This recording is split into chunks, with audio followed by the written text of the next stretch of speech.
கன்னி ராசி அன்பர்களுக்கு தமிழ் புத்தாண்டு விசுவாச வருடம் எப்படி இருக்க போகுது அப்படின்னு பார்க்கும்போது, இந்த கன்னி ராசி அன்பர்களுக்கு முதல்ல பாத்தீங்கன்னா ஏப்ரல் மாதம் அந்த வருட பிறப்பு ஆரம்பிக்குது. மே மாதத்துல உங்களுக்கு உங்களுடைய ராசியிலிருந்து கேது பகவான் பயிற்சி ஆகிறார். குரு பகவான் 10ஆம் இடத்திற்கு வர்றார். எல்லா கன்னிராசி அன்பர்களுக்கும் ஒரு பயம், 10ல குரு வராரு, பதவி இழப்பு ஏற்படுமா அப்படின்ற ஒரு பயம் இருக்கு. பதவி இழப்பு, அடுத்து பாத்தீங்கன்னா பதவியில ஏற்படக்கூடிய அவமானங்கள், அசிங்கங்கள் எல்லாமே குருவுனால கிடையாது.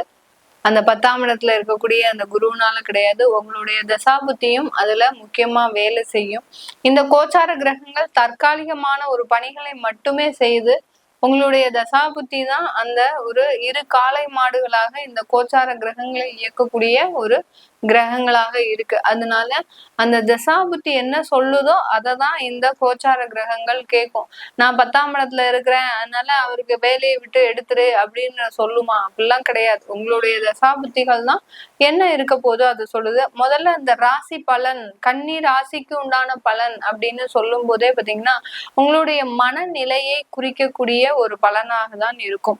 உங்களுடைய மனநிலை மிகப்பெரிய ஒரு ஆழ்ந்த ஒரு துயரத்திலிருந்து வெளிவரக்கூடிய ஒரு வருடமாக தான் இந்த விசுவாவச வருடம் இருக்க போது. இந்த கன்னிராசி என்பர்களுக்கு நிறைய குழப்பங்களுக்கு மத்தியில எந்த விதமான ஒரு முடிவுமே எடுக்க முடியாமல், எந்த ஒரு தொழில் முயற்சிகளும் செய்ய முடியாமல் அப்படியே இருக்கக்கூடிய இடத்துல அப்படியே அப்படியே எந்திரமா அப்படியே ஒரு ரோபோவா நின்றுட்டு இருந்திருக்கிறீங்க.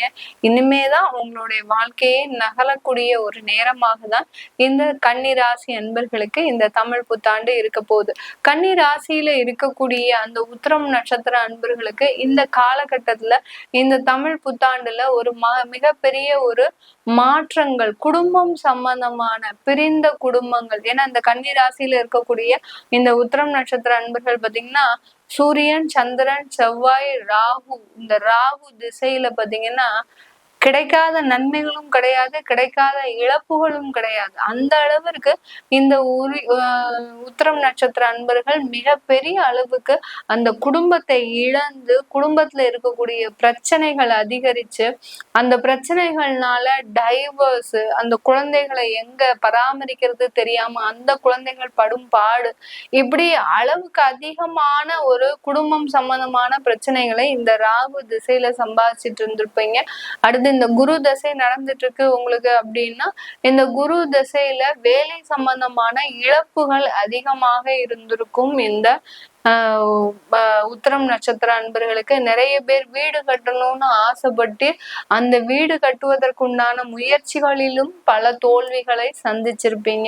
இது எல்லாமே இந்த விசுவாவச வருடம் அதிலிருந்து நிவர்த்தியை தரக்கூடிய ஒரு வருடமாக தான் இருக்கும். நிறைய கன்னிராசியில இருக்கக்கூடிய உத்திரம் நட்சத்திர அன்பர்கள் போலீஸ் கேஸ், வழக்குகள், விசாரணை இப்படின்னு கடந்த ஒரு 2 வருடங்கள் அலக்களிக்கிறதுக்கு உண்டான ஒரு நேரமாக இருந்திருக்கும். இதெல்லாமே நிவர்த்தி அடையக்கூடிய ஒரு நேரமாக தான் இந்த கன்னிராசியில இருக்கக்கூடிய உத்திரம் நட்சத்திர அன்பர்களுக்கு. இந்த குரு தசை எப்போ ஆரம்பிக்குதோ அதுல இருந்து எல்லாருக்குமே அந்த கன்னிராசி அன்பர்களுக்கு ஒரு நிவர்த்தியாக தான் இருக்க போகுது. அடுத்த நட்சத்திரம் உத்திரத்துக்கு அடுத்து அஸ்த நட்சத்திரம். அஸ்த நட்சத்திர அன்பர்கள் வாழ்க்கையில நிறைய ஒரு வளர்ச்சிகளை காணணும் அப்படின்னு நினைச்சு தோல்வியை தான் சம்பாதிச்சிருக்கீங்க. எனக்கு வாழ்க்கையில ஒரு மகிழ்ச்சி தான் ரொம்ப முக்கியமான ஒரு விஷயம். அந்த மகிழ்ச்சிக்காக நானு எவ்வளவு வேணாலும் வேலை செய்யறதுக்கு தயாரா இருக்கிறேன், எவ்வளவு வேணாலும் நான் என்ன இழக்கிறதுக்கு தயாரா இருக்கிறேன், இப்படின்ற மாதிரியான ஒரு மனப்பாங்கிலேயே வேலை செஞ்சதுனால உங்களை சுற்றி இருக்கக்கூடிய நபர்கள் உங்களை ஏமாற்றி போனதுதான் மிச்சம். இந்த அஸ்த நட்சத்திர அன்பர்கள் ஏன் உங்களை பெற்றெடுத்த பெற்றோர்களே உங்களை அவமானப்படுத்தி அசிங்கப்படுத்தி பேசியிருப்பாங்க. நீங்க வாழ்ந்த மனைவி, கணவர், இவங்களும் உங்களை அவமானப்படுத்தி அசிங்கப்படுத்தி பேசியிருப்பாங்க. இது எல்லாமே எனக்கு நல்ல ஒரு மாற்றங்களை தருமா அப்படின்னு கேட்டீங்கன்னா, இந்த துயரங்கள் எல்லாமே உங்களுக்கு ஒரு கடந்த காலம் மாதிரி தான், இதுவும் கடந்து போகும் அப்படின்ற மாதிரி அதெல்லாம் போயாச்சு. உங்களுக்கு இனிமேல் புது வாழ்க்கையை ஆரம்பிக்கக்கூடிய ஒரு தருணமாக தான் இந்த அஸ்த நட்சத்திர அன்பர்களுக்கு இருக்க போது. இந்த அஸ்த நட்சத்திர அன்பர்களுக்கு நிறைய பேருக்கு பாத்தீங்கன்னா இந்த குரு தசையோ சனி தசையோ நடந்துட்டு இருக்கும். இந்த குரு திசையில வேலையில ரொம்ப ஸ்ட்ராங் ஆயிட்டீங்க. ஆனா பாத்தீங்கன்னா வாழ்க்கையில அந்த குடும்ப உறவுல பெருமளவு இழப்புகளை சந்திச்சிருக்கிறீங்க இந்த அஸ்த நட்சத்திர அன்பர்கள். நிறைய பேர் சனி திசை இருக்கு அப்படின்னா குடும்பத்துல டைவர்ஸ், அந்த அளவுக்கு அந்த குடும்ப வாழ்க்கைன்றது பிரிவை சந்திச்சிருக்கும். தொழில்ல ஒரு மிகப்பெரிய ஒரு இரக்கத்தையும் தோல்வியையும் இந்த அஸ்த நட்சத்திர அன்பர்கள் சம்பாதிச்சிருப்பீங்க. இந்த தமிழ் விசுவாச வருடம், இந்த காலகட்டம் உங்களுக்கு நிறைய ஒரு மாற்றங்களை இந்த காலகட்டத்துல செய்யக்கூடிய ஒரு நேரமாக தான் இருக்க போகுது இந்த அஸ்த நட்சத்திர அன்பர்களுக்கு. இந்த அஸ்த நட்சத்திரத்துக்கு அடுத்து சித்திரை நட்சத்திர அன்பர்கள். சித்திரை நட்சத்திர அன்பர்கள் தன்னுடைய வாழ்க்கையில இது நாள் வரைக்கும் ஒரு பொன் பொருளுக்கு ஆசைப்பட்டது கிடையாதுங்க. இவங்க என்னுடைய உழைப்பு மட்டும்தான், நான் வேற எந்த விதமான ஒரு அற்ப ஆசைகளுக்கும் ஆசையே படமாட்டேன் அப்படின்னு இருக்கிறவங்க இப்போ கடந்த ஒரு 6 மாதமா பாத்தீங்கன்னா, நான் வீடு வாங்கணும், நான் சொந்தமா தொழில் செய்யணும், நான் வேலை நல்லா செய்யணும், உயர் பதவிகளை அடையணும், இப்படி உங்களை நீங்களே பாத்தீங்கன்னா ஒரு இதுவா மாற்றிக்க கொள்ளக்கூடிய தருணம். நானா இப்படி பேசுறேன் அப்படின்ற அளவிற்கு இந்த சித்திரை நட்சத்திர அன்பர்கள் உங்களுக்குள்ளேயே ஒரு மாற்றத்தை அனுபவிக்கக்கூடிய ஒரு தருணமாக தான். அதுலயும் இந்த தமிழ் புத்தாண்டு ரொம்ப ஃப்ரெஷ்ஷா எப்படி ஒரு பூ மலருதோ, ஒரு தாமரை மலருதோ, மொட்டு மலருதோ, அந்த மாதிரிதான் ஒரு மலர்ச்சியான ஒரு காலத்தை தான் சந்திக்கக்கூடிய ஒரு தருணமாக தான் இருக்க போகுது இந்த சித்திரை நட்சத்திர அன்பர்களுக்கு.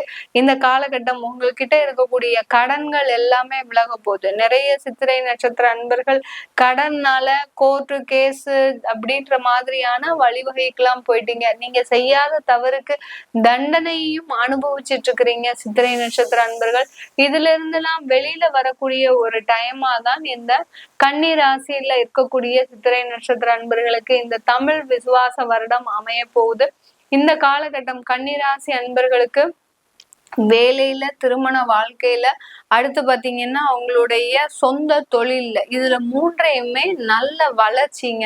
இந்த வளர்ச்சி பாத்தீங்கன்னா உங்களுக்கு அடுத்த கட்ட ஒரு வாழ்க்கை தரத்தை கொண்டு போவதற்குண்டான ஒரு வளர்ச்சியாக தான் இருக்க போகுது. நல்ல ரொம்ப சந்தோஷமாக இருக்கக்கூடிய டைம். கடந்த ஒரு 2 வருஷமா சந்தோஷமே போயிடுச்சு. நல்ல நட்புகள், உறவுகள், சொந்த பந்தங்கள்னு இப்படி புடைசூழ இருந்த இந்த கன்னிராசி அன்பர்கள் எல்லாத்தையுமே இழந்துட்டீங்க.